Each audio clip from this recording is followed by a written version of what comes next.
I've been in crypto for quite a while, got heavily involved in 2016 and 2017, mining Ethereum and trading. Got involved in the space full time with token metrics for basically all of 2021. And then in 2022, started assisting research. And we just focus on identifying opportunities in the market and presenting them to our clients. Pretty heavily research-based approach to the markets. I don't love macro stuff. I love crypto, but unfortunately in, the current climate, risk assets are very correlated with S&P 500. S&P 500 has been performing quite well, but if we actually go to DXY today, DXY, which is the dollar currency index, is breaking an important trend line. Now, keep in mind, there's a couple things on this chart that are very interesting. One of them is that we still have to back test and break through our prior trend line to really get a nice uptrend going, and we have yet to do that. Now, the reason I'm even looking at the DXY chart is because usually DXY up is bad for risk assets like the S&P 500 and like crypto. So you see DXY is up about 0.6%, which is a lot for DXY in a single day. And then you've got the S&P 500 kind of moving downwards. The reason DXY is up today is because retail sales in the US came in higher than expected. I think they were expected to be at around 1.8%. It came in at 3%. And what that means is people are still purchasing. There's still a lot of demand in the retail sector of the United States. And what that has the market worried about is additional rate hikes. Essentially, what the Fed is trying to do is reduce demand, curb demand, hike rates, and cause a reduction in demand. Essentially, they're making money more expensive.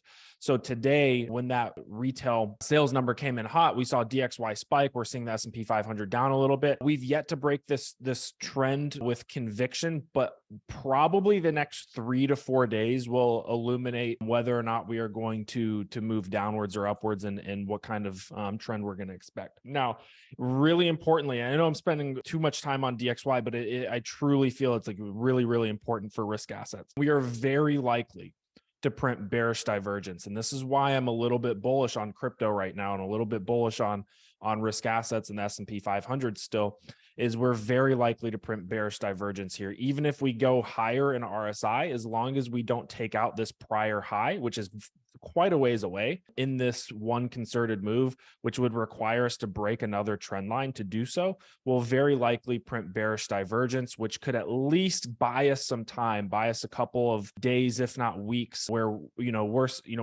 kind of a middle ground would be we get a bump and run out of DXY before, heading up higher. And this pullback in DXY here on the back of this trend line would give the S&P 500 and crypto assets another chance to take another leg up, right? So we'd maybe get a third leg up to test maybe 4,300, maybe 45, 4,600 in the S&P 500. And for Bitcoin, the target that a lot of people have, a lot of technical analysts have, is this kind of prior resistance in around 28 to 30K. So getting that next leg up out of crypto would be really nice. The other thing is you're going to be very hard pressed.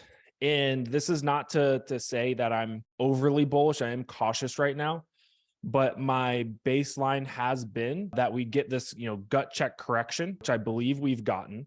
We may go lower, but we are starting to fire up off the bottom here, firing up off of this correction. This is a pretty common pattern where you consolidate, take the lows, right? And then, reclaim the range and it's up from there.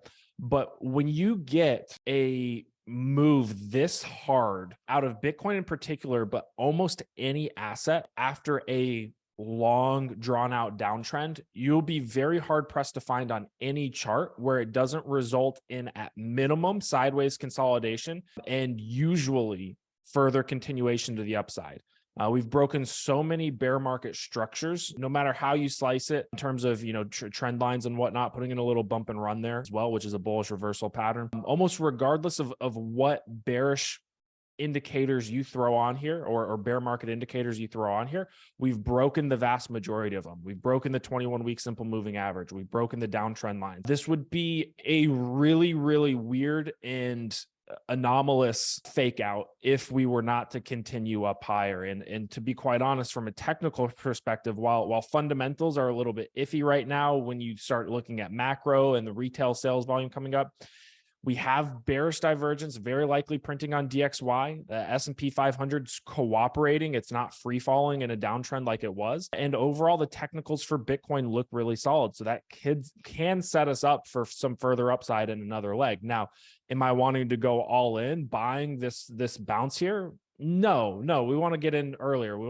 want to have gotten in at the 21-week simple moving average break and have accumulated much lower. But there's definitely some shorter term trade opportunities. There's definitely opportunities, in my opinion, for some altcoin projects, low cap altcoins to spark and do well and give us some opportunities to rotate in, rotate out. Where I start getting more concerned about taking profits for Bitcoin, taking profits just in general, is when we start to get a little overextended here in this bear market rally. If we get another leg, then the question becomes, okay, we've gotten 2 legs out of this. Oftentimes in Elliott wave theory, you get 3 legs, you get 3 waves, but you don't always get 3 waves before a larger correction. So if we get a second leg here to 28K, you're going to have a lot of people that are saying, okay, we're going to 33K, we're going to 35, we're going to 38. We could really get out of hand here. And we absolutely could, but it becomes much lower percentile, much higher risk to gamble when you're at 28K than it is when you're down here at around 22.